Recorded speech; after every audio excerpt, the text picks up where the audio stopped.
So I feel like this video is going to be somewhat of a public service announcement as well as a little bit of a science experiment. Have you guys ever heard a car go by you and it's so annoyingly loud, and at first glance you're like, wow, maybe that's something really cool and fast, and then you look and it's just somebody in a ratty old pickup truck, or maybe it's a newer pickup truck and the exhaust is just too loud? See, in my mind, I think that if you're gonna have a loud car, it needs to be fast. And if it's not gonna be fast, it can't be that loud. It's just not cool. It's bad car etiquette. So what I'm trying to find out is, can you improve the performance of your vehicle? In this case, it's gonna be this 1995 GMC pickup. Improve the performance of your vehicle, potentially even improve your miles per gallon without adding a ton of noise. So this truck has a 305 V8 in it. It should be the same for just about any small block Chevy. It has the stock exhaust manifolds. They Y into one pipe. Everything is crimped down and tiny. It's old, it's rusty. So what I'm trying to find out is, A, how loud is this exhaust right now? Now, later in the video, I'm gonna put a decibel meter up and you are gonna be able to listen to how loud it is outside of the truck, inside of the truck. It's almost a stock system, and I'll explain exactly what it has a little bit later. What I'm going to do is remove everything off of that in front of the muffler. So I'm gonna leave the muffler, but I'm gonna remove everything off of that, and I'm going to install what you see here on the table. These are very inexpensive parts. I know you're looking at these shiny headers thinking that's not inexpensive.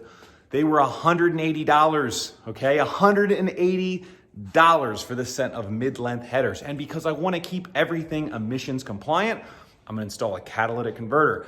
So let me show you what I bought. We're gonna run you through the idea, then we'll throw the time-lapse video on, we'll start removing everything, and we will see if we can add a little bit of performance and a tiny bit of sound without going too crazy, just to get a little bit more out of this old pickup truck.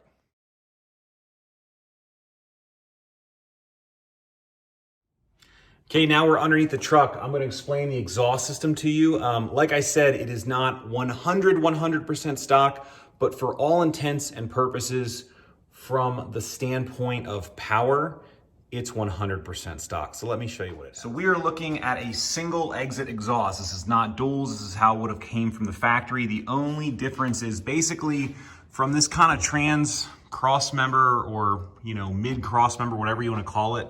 It does jump up to 3-inch, and then we go to like a 3-inch sort of Magnaflow style.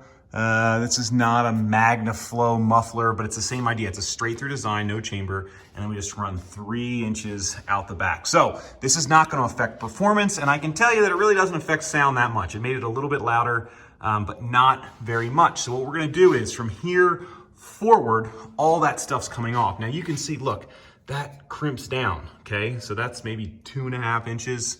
Now we get into the rusty stuff, right? It's super rusty, it's old. There's your stock catalytic converter. There is your stock Y. And again, this right here is way smaller than what we're gonna install, and it goes up there. So we're gonna have a set of mid-length headers. We're gonna come down, we're gonna make all this up new. Chances are we are gonna have to push everything back, so this catalytic converter might have to get moved further back. But we're gonna go ahead and install everything, and then we'll let you know how it sounds. Later in the video, like I said, you'll get to hear how this sounds so you can do a direct comparison. Step one, super simple. Just grab yourself a Sawzall, cut-off wheel, plasma, whatever you have. Cut out that old section. I use an impact and a bunch of penetrating oil to break loose the 6 bolts that hold the stock pipes to the exhaust manifolds, but luckily nothing broke. It all came down easy. Okay, so removal of the headers is a bit more time consuming. I do recommend pulling all the spark plugs out, and if you're gonna do that, make sure you label your wires so you get them back on in the correct order. Another thing to note is a lot of times this hardware is super old and rusty. I actually had a broken off exhaust manifold bolt from, I guess, the previous owner that I had to wind up welding a nut onto and then backing it out, which took a lot longer. I thought the driver's side wasn't that bad. Sometimes they say the driver's side's harder. With these headers, everything slipped in relatively easily. It's just breaking those old bolts loose. So I wound up using a ratchet with a cheater bar on the end because you need a lot of leverage, but you also want to be careful that you don't pull on it so hard that you snap the bolts off, because that will add a ton of time to the process. Ask me how I know. Just for comparison's sake, take a look at the stock manifold. So the actual, like, you know, if you were to measure this kind of rectangle, I mean, obviously this is larger, but it's not like it's like that much bigger when you compare the two. But I think the big thing is, if you just look how everything shares this common, you know, cast piece. And then look here, you know, this is probably the number 1 cylinder. Like, the exhaust gas is gonna come out and it's gonna hit this big thing right here, right? So the flow path is just so much smoother with the long tubes. And then obviously, I mean, you look at that right there, that's, you know, 3 fingers. I come over here, that's more than 4. So it's a big difference just in terms of flow. And again, this isn't an installation video per se. A couple things you're gonna wanna make sure you do. Make sure this surface is nice and clean. Get yourself some of this stuff right here, this copper spray gasket. You shake it up, spray it on your gaskets beforehand. It helps it seal a lot. I did run out and get myself a new oxygen sensor. These are like 28 bucks. And you will have to make a pigtail extension, because with even the mid-length headers, you're moving the oxygen sensor down so far that the stock wiring won't connect. Luckily, these are all WeatherTech connectors, and I have WeatherTech connectors, so that'll be an easy plug and play thing. I won't have to cut the harness or anything like that. I can just add in my own extension that clips in and clips out. Okay, we got her all sprayed up. We got our anti-seize out. We put it on our bolts. I will say something really cool about these headers, man. They're 180 bucks, but everything comes really packaged well, right? Like, they give individual wrappers for each of the gaskets, which is great. They give you washers. They give you exhaust manifold bolts. I mean, my only knock on it is that it's a 3-inch header, and they ship it with 3 by 2.5-inch collector extensions. I wish they would have been 3 by 3, but other than that, this is if you're looking for headers, I cannot recommend these highly enough.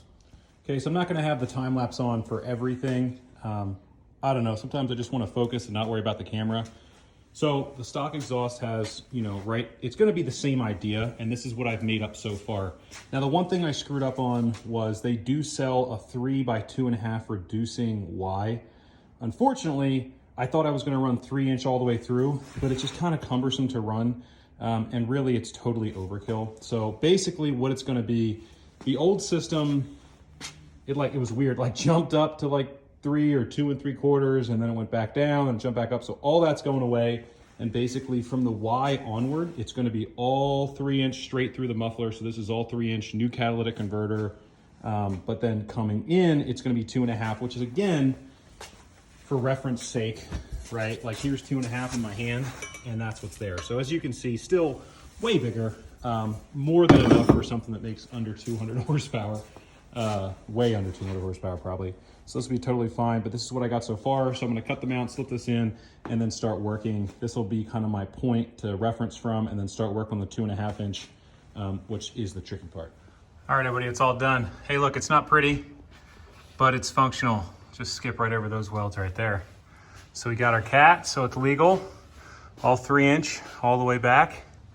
Okay, we got our 3 by 2.5 reductions. And then we jump up into our headers. All right, definitely a lot more volume. Like I said, it's not pretty, but I'm not a pro at this. So it's in, we'll fire it up, see how it sounds.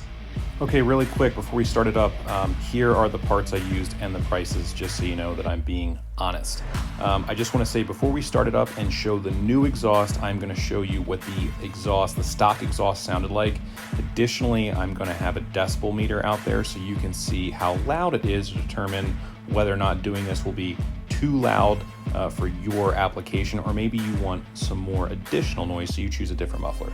Okay, just in case it wasn't abundantly clear in what I just said, I'm gonna have a decibel meter out, and I'm gonna do back-to-back, side-by-side comparison. So you're gonna see a cold start, you're gonna see an idle outside of the vehicle, and this is gonna be after it's still kind of cold, so that should be a noisier idle. You'll see some light cruise, some hard acceleration, and then finally some revs outside. Again, I'm gonna do stock exhaust and then modified exhaust back to back so you can hear the difference. The GoPro set up outside of the car. We've got the decimal meter inside the truck right now, and this is with the exhaust basically stock. So baseline, we wanna see roughly how loud it is. So we'll do a cold start.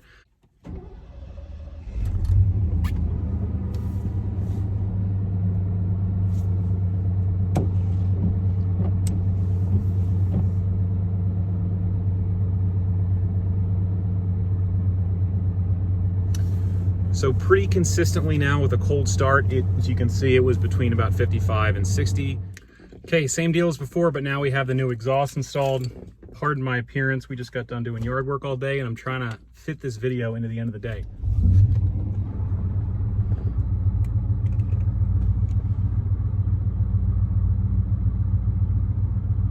Pretty steady at about 65 decibels. As soon as I start talking, obviously it gets a little bit noisier. So here we are standing outside the vehicle, and I do have a wall right here, so this noise is probably reverberating a little bit, so I'll just stand back from it.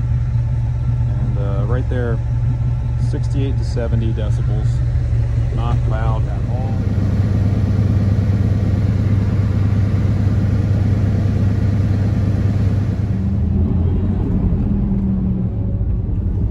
That's how normal people drive, I guess.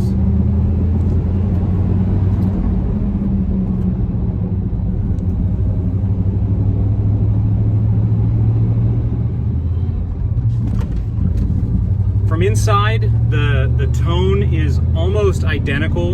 In fact, I was actually hoping for a little bit more sound. It's almost identical, just a tiny bit more bass. I'm excited to see what the GoPro is like.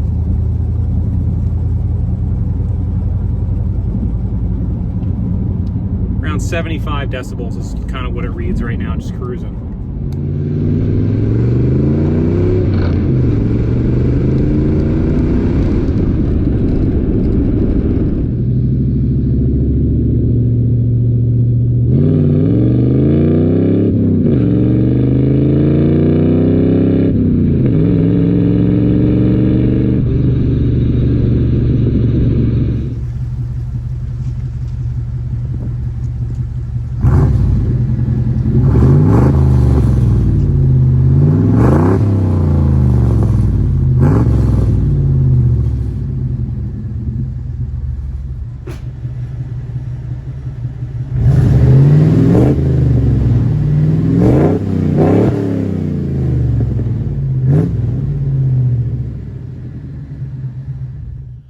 Okay, what are the key takeaways from this video?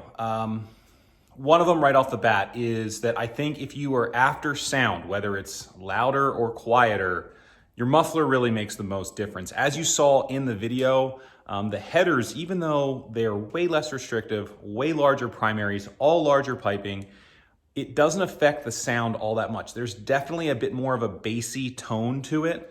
But the sound didn't change drastically. So if you're on the fence about installing long tube headers or mid-length headers or anything like that, I think any type of headers you installed, if you still keep a relatively tame muffler, you're gonna have a tame sounding exhaust. The second thing is that is a straight through muffler. I mean, you can look straight through that muffler. It's a straight shot all the way through.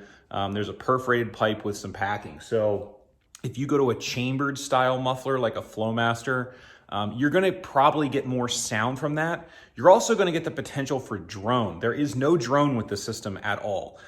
So if you don't wanna be the loudest truck or the loudest car on the block, but you want performance, those straight through mufflers like the ones from Magnaflow or some of the knockoffs, they're really nice. So you don't need to be loud to have performance exhaust.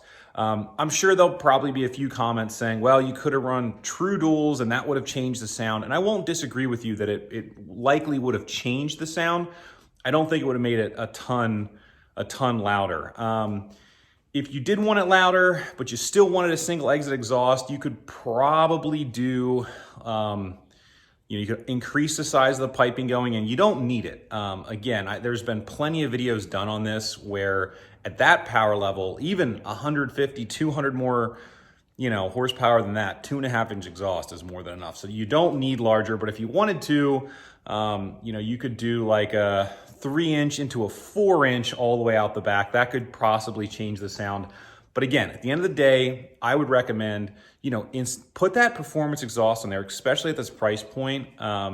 You heard me when I ran through the gears, it was chirping second where it wasn't doing it before. So it definitely helped performance a little bit, especially I think low end punch.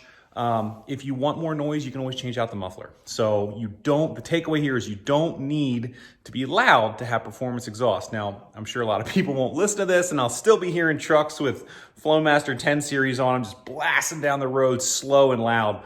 But the whole point of the video is to show you that you can have performance without all the noise. I hope you guys enjoyed the video, like watching it. Let me know what you think about the exhaust. Let me know if you should be louder, quieter, probably louder. I like to see your comments, and we'll see you next time on Truck and Roll. Thanks again for watching.